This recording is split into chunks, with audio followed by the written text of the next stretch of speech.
Welcome everyone to Tech Talk Friday, and it's been a long time. I know. In the past, you would have seen Karamjit and myself having chats on technology, and in the past few seasons, Karam has also partnered with Nigesh on the Tech Talk Friday, and this very new season of Tech Talk Friday is back. And today we're gonna be talking about tech that matters, tech that counts, talk that counts.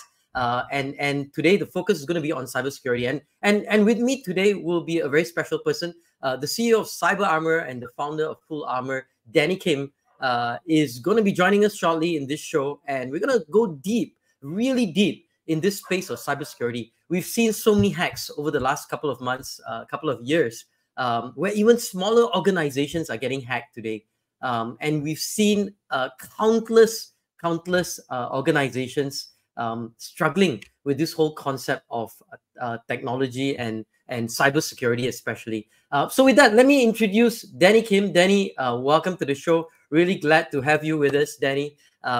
Super excited to talk cybersecurity. I think it's one of the most interesting topics because not much is known about cybersecurity. Maybe Danny, very quick bit about your background. And I know you've been in cybersecurity for 36 years. You service a lot of global Fortune 100 companies in terms of their cybersecurity needs.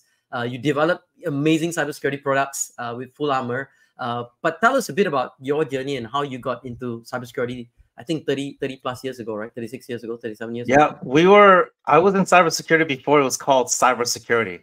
I think the earliest use of terms is kind of hacking and anti-hacking. So 36 years ago, I don't think many of the audiences were even born 36 years ago. For me, even further back than that, the way I got into kind of cybersecurity or hacking was in the days of DOS. I was actually using Windows and DOS, and I got into gaming, and then I got into making and building or programming my own games. And then eventually I got kind of bored, and I thought, what can I do that's a challenge? And back then in the 80s, games were distributed via floppy disks and CDs, and they had copy protection on it. And the biggest challenge was, among all the hackers, is how can you break the copy protection on these games? And so I became very, and not to incriminate myself, but I became one of the best copy protection hackers in the industry. I was able to figure out how to get around all security. And what I realized is I love doing this. I love figuring out ways around things, but also because I knew how to get around many of the protections, I knew how to defend it. So what you'll see is a lot of cybersecurity is knowing how to not only know the vulnerabilities of environments, but knowing how to also defend against it. And so if you have a curious mind, if the kind of person that likes to tinker and look what's behind the curtain, you actually have a good personality for cybersecurity. So tell us a bit about what's happening in the cybersecurity space now, because lots of changes. AI is coming in, and we see at the same time we see so many. Cybercrime has increased to an exponential level.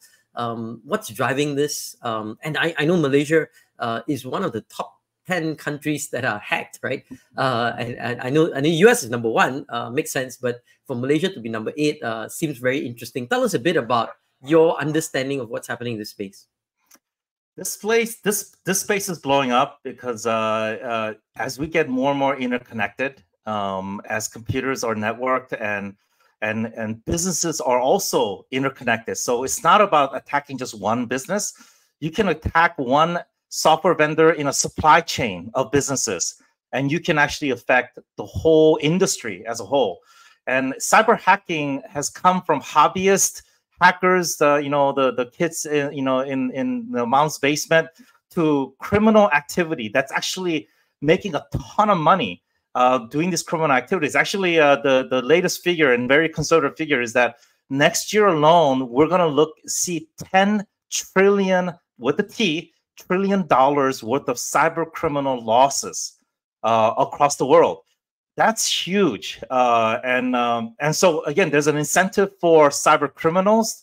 And what they're doing is they're actually leading the charge in utilizing the best of AI to make themselves more expansive and wider reaching. And so we have to be more and more clever about how we defend ourselves.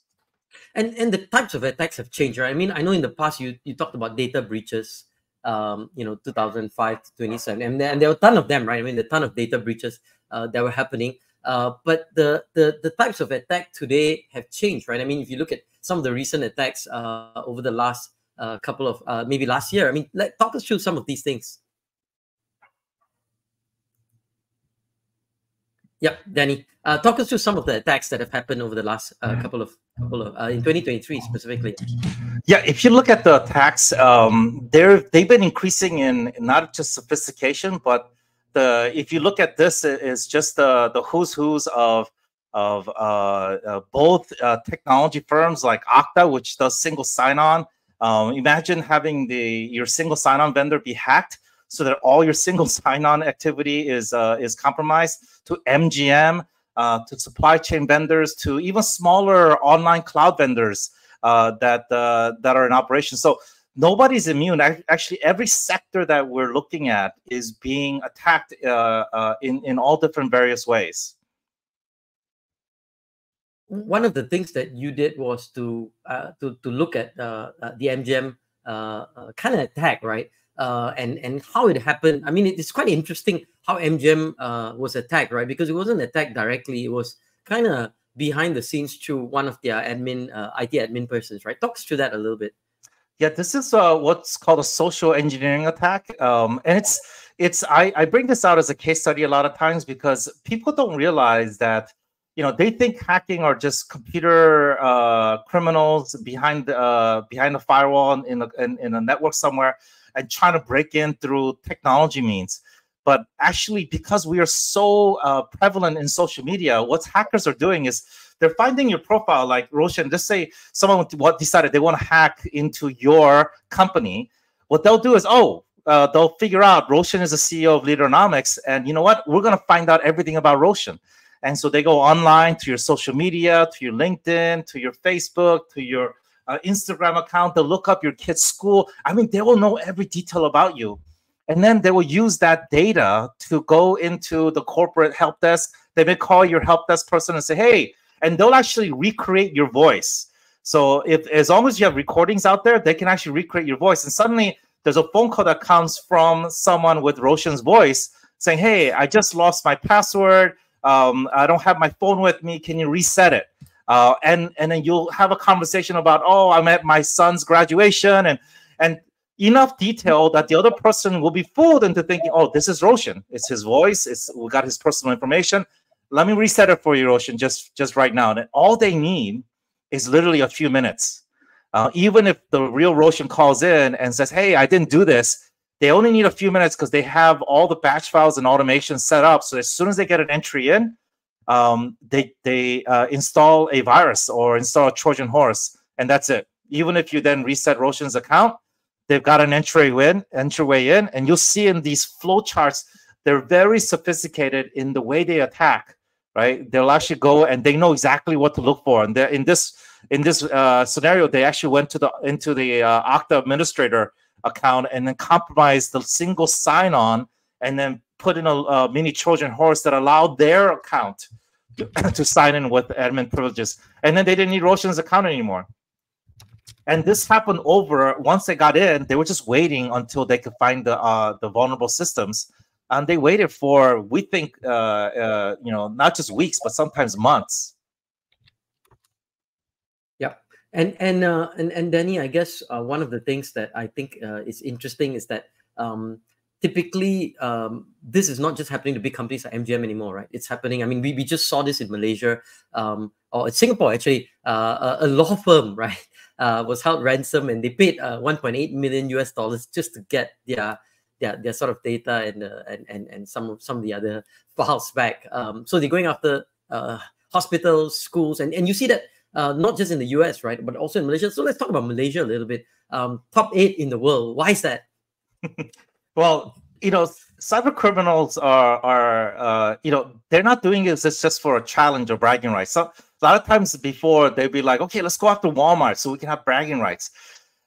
They've gotten smarter, and they know that the money's still there, but in an easier target. So what they look for is industries that have high data value and low cybersecurity resilience. And so not only different industries will they look for, but also different countries that may not be as sophisticated, may not have a widespread cybersecurity standards or deployment. And so, this is one of the top 10 lists you don't want to be on. And unfortunately, what it means is Malaysia is coming up as a developed business nation that's doing multinational business with companies all around the world, which is great. What then the hackers see is, oh great, now I've got a target-rich environment, data-rich environment, and not as much cybersecurity awareness and resilience. So let me go attack that environment. So that's why you rise up in the ranks. You have a target-rich environment with a need for more cybersecurity education and resilience. Okay, great. So I want to talk a little bit about we talked about MGM, but there's kind of a flow to how attackers attack, and you kind of term this the MITRE attack chain, right? Is that what's the term? It's called it's the MITRE framework. This is a very kind of it's become an industry standard as a definition of how to see the attack framework or attack mechanism happening. I was actually at the RSA conference in San Francisco. It just ended today, and you're seeing vendors, monitoring vendors now in their product itself. They'll actually list out the MITRE framework and say, we're now gonna surface up security alerts and map it to the MITRE framework. So you see, hey, somebody tried to do initial access, and then what the hacker will do is they'll try to execute a virus or whatnot, a different type of program, and then they'll go past the protection element, and so on and so on. And so what a MITRE framework gives you is kind of the path that most hackers will take, so that you are aware of how to defend your company and what type of attack mechanisms to look for.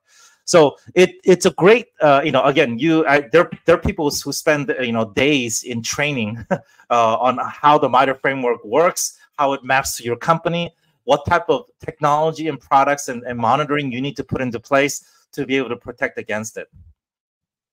Okay, great. And so I mean, there's now a ton, sprouting up everywhere, right? Security operations centers, cybersecurity solutions, and there's a lot of confusion in the market, right?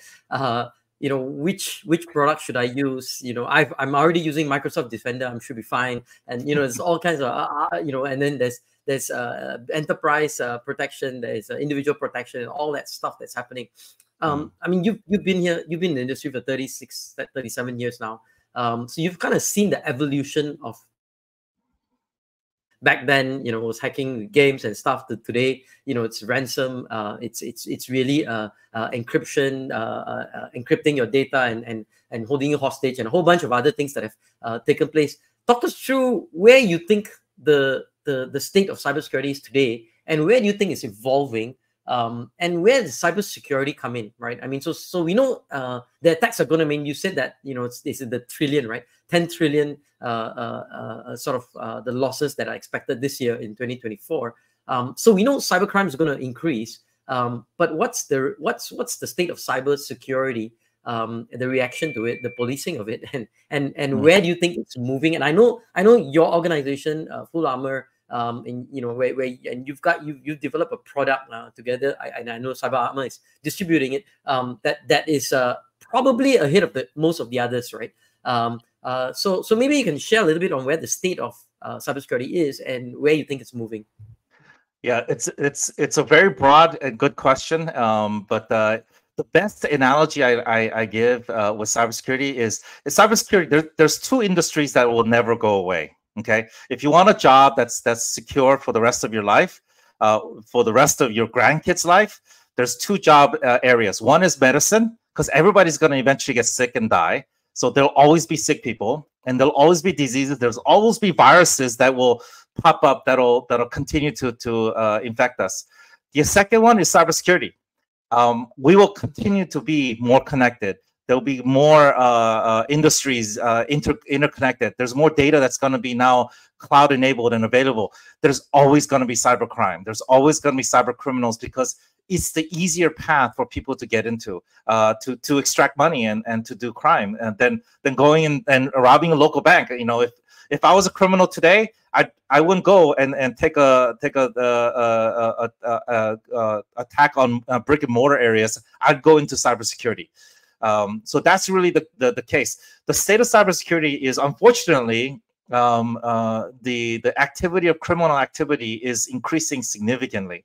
And I hear this because we work with a lot of governments. Actually, we have a lot of business with the U.S. government. I can't really say who, but a lot of very sensitive areas. And we have projects that we have ongoing that helps us see the state of where the attacks are coming. And sometimes it's ahead of the industry, because we're seeing state level attacks, which then filter into attacks that go into local businesses and enterprises.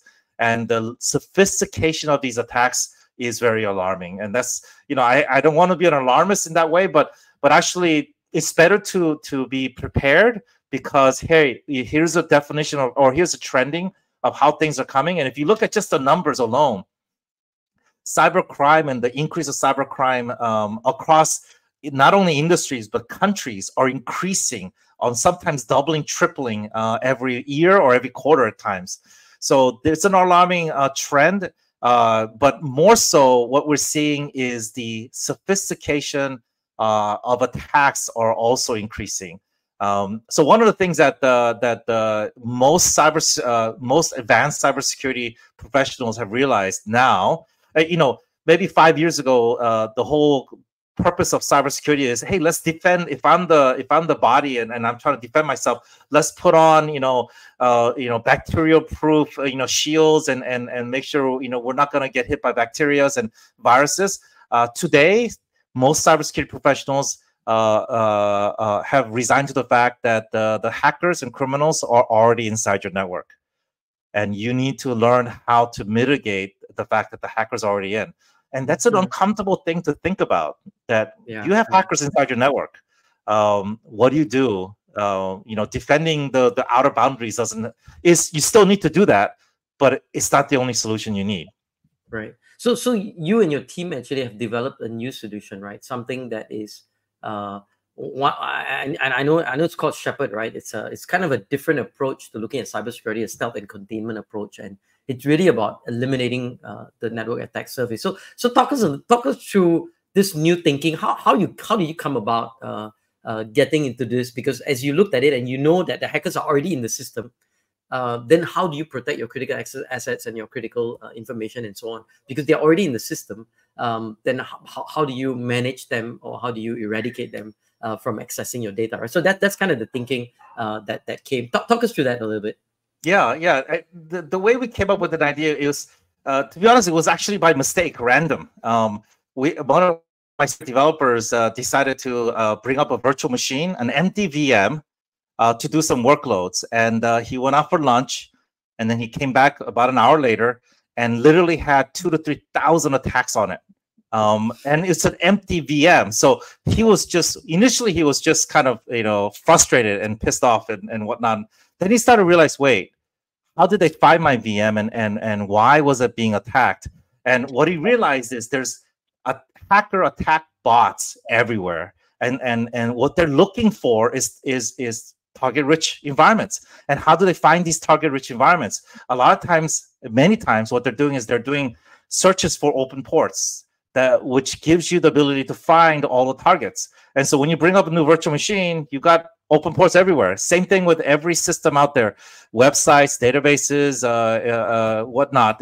Have open ports. And the conventional thought is that you cannot operate a client-to-server end-to-end connection without an open port. That was the conventional thinking. Well, my guy fortunately was an ex-hacker, so he knew, hey, you know what? You don't need to have open ports. You can use kind of hacker-type thinking to close all the ports. And so in a very high-level way of describing it, and I would love to go down in more detail in a later podcast, but essentially what SSHepherd does, and it's very unique. We actually, within 2 months, we actually got 3 patents on it, because the patent office said this is the most unique approach they've ever seen to solving this problem. What Shepherd does is it creates a system that allows the client machine and the server machine, without changing the application, to communicate securely without any open ports. And so on the client, we use the local port. We create a secure WebSocket. To the server end, we have a Shepherd service in the middle that does the authentication and connection of the WebSockets. And then you have a secure communication, and essentially your communication to the other end, to the server, is to a server that has no open ports, has no visibility to the outside world, and so the hackers can't even find it. And so in many scenarios that we've deployed Shepherd, corporations see the number of attacks on their server go from, in some scenarios, they've gone from 5,000 to 7,000 attacks a month to 0. And it's a different way of approaching cybersecurity. Now, you still want to put firewalls and other things on it just in case, but what it does is even if the hacker's inside your network, the only thing they can see that's critical, that's of value, is only the computer that they hacked into, and nothing else. Everything else inside the network, even for the person inside the network, is invisible. And that's really, it's called removing the attack surface, and that's the approach we took with the Shepherd product. Wow, and this now Shepherd product is available in Southeast Asia, right? Essentially through CyberArmor. So this is going to be interesting, right? Because I'm assuming the hackers will figure out a way down the road. But at this point, at least, it seems to. Is there a specific case study or different organizations that have used it, and what kind of results are we looking at? Like completely zero attacks, or how does this work? So a lot of companies are overwhelmed these days. If you talk to any CISO, they're overwhelmed with it's interesting. I was at the RSA conference, and most of the products that they're selling out there is monitoring products. People love monitoring because it gives them something to do. Oh, let me monitor. And the problem with monitoring, and you don't want to not monitor, but the problem with monitoring is you don't know what's positive or false positive. You get so much events, you're literally inundated. And so most CISOs only respond to or look at the top, X percentage of the events. Well, a lot of times those get even the events that probably you need to surface up because you can't process all of this, goes without being noticed. And so what Shepherd does, as you deploy it and replace your basic services with services that are completely invisible to the outside world, your number of events goes down significantly. Mm-hmm. That in itself is a huge savings in resources, and so now you can truly respond to the critical ones that are probably breaches that are happening. I know you've got a brief little video on Shepherd. So let me just add that for the viewers. It's just a minute or so here. So this a quick kind of outline of what Shepherd is.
So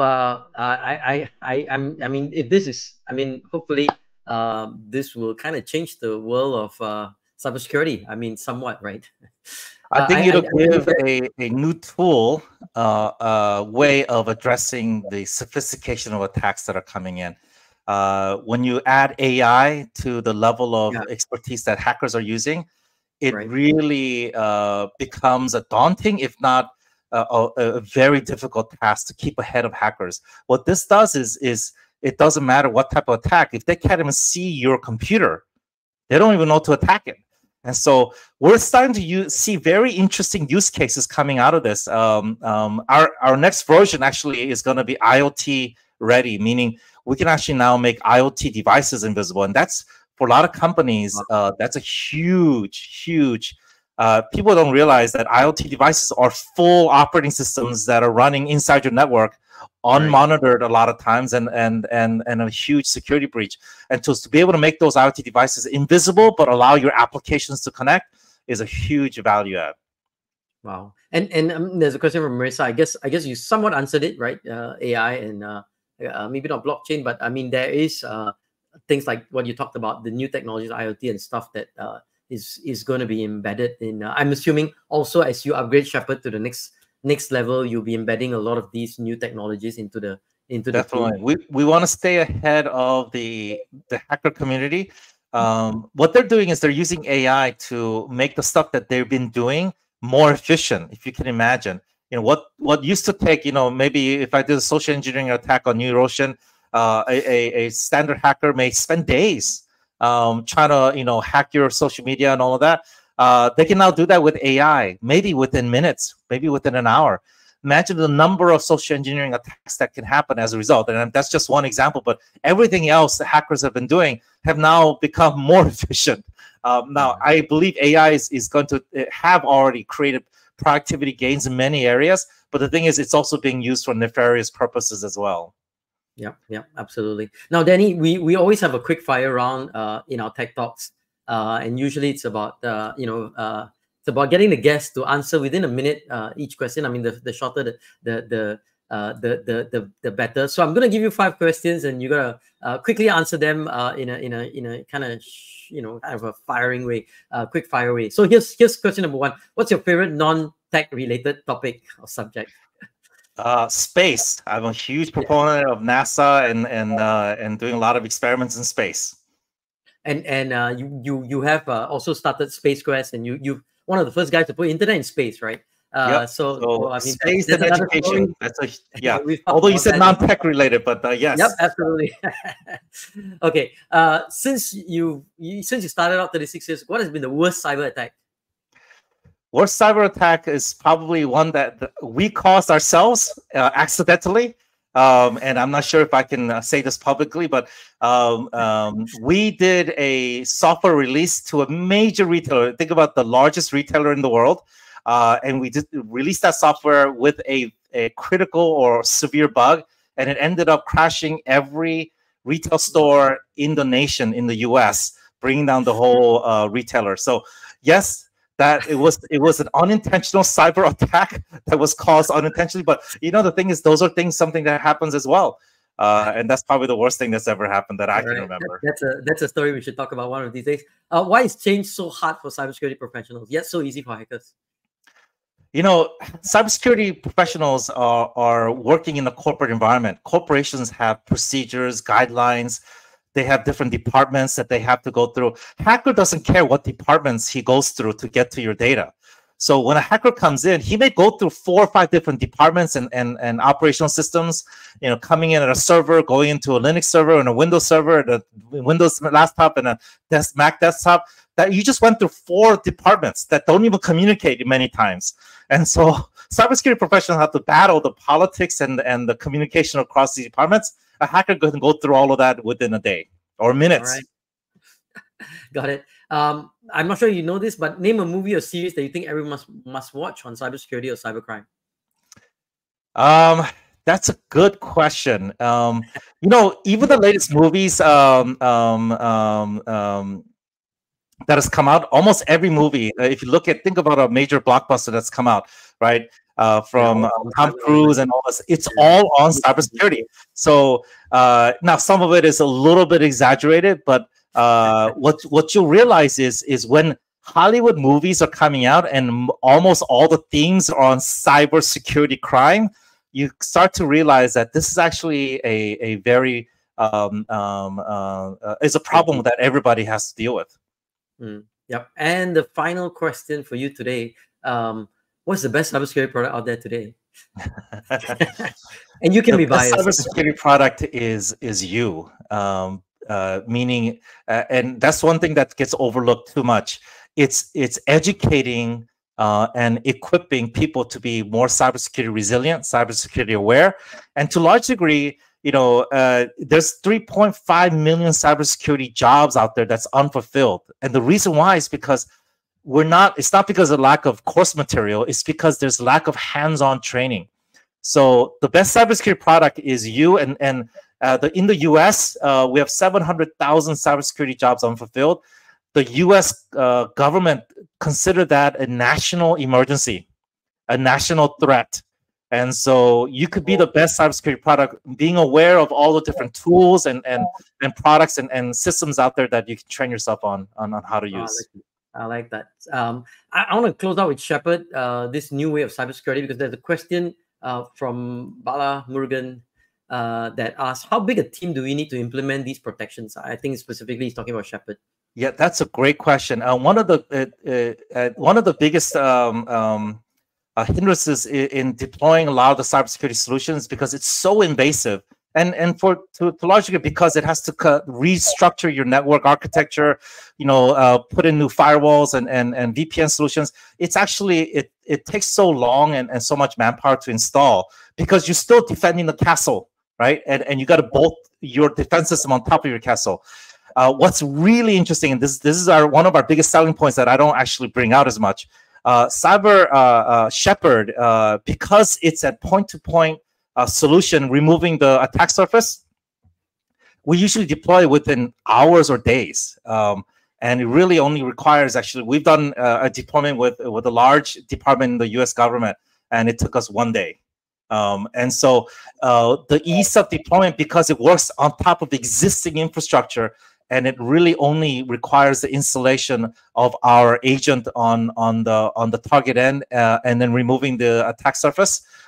It's one of the easiest products to install, and so it can be done with one IT professional, IT administrator, and on our side, and then another IT professional on your corporate end, to be able to install and even pilot to deploy the product out there. So we'd love to engage if there's an interest. We have pilot offerings that allow you to bring this into your house and test it out and see the reduction in the attack surfaces and attack events that happen as a result.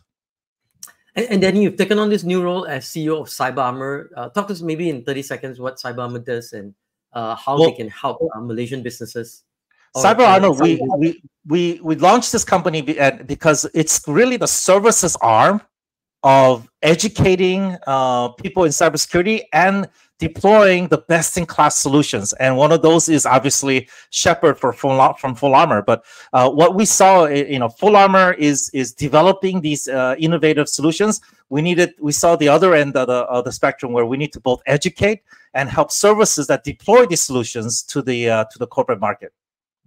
And so it's two angles. One is the education, and I think you're coming out to Malaysia June 10th. You have a public program, and you're also open to meet with boards and C-suite leaders to brief them, do cybersecurity briefings. But I think the other piece is that you will be also deploying this whole aspect of Shepherd into a couple of organizations that have signed POCs with CyberArmor. Yes. So if you are interested, you can send an email to info@cyberarmor.asia, or you can call that number over there. That's Azriel, and he'll be able to set up some time for you to discuss with Danny, or if you want to talk about Shepherd, how you can do a POC or proof of concept for your organization. So with that, Danny, what are your final thoughts on this space of cybersecurity and advice that you can impart to us as we close out the show? I think cybersecurity is a growing threat, but it's also exciting because it's an area that we can both educate ourselves and be able to protect ourselves against. And I think it's one of the most fun areas. It's constantly changing. It's a challenge, and so it's something that we're excited about, and we really are excited about the possibility of not only educating, but being able to protect the businesses that can rely on the Shepherd technology and others. All right. With that, it's a wrap. Thanks so much, Danny. Appreciate being here. This is Danny Kim, CEO of CyberArmor and founder of Full Armor. Danny, thanks for being here. All the best. Have a great day and a great weekend, everyone.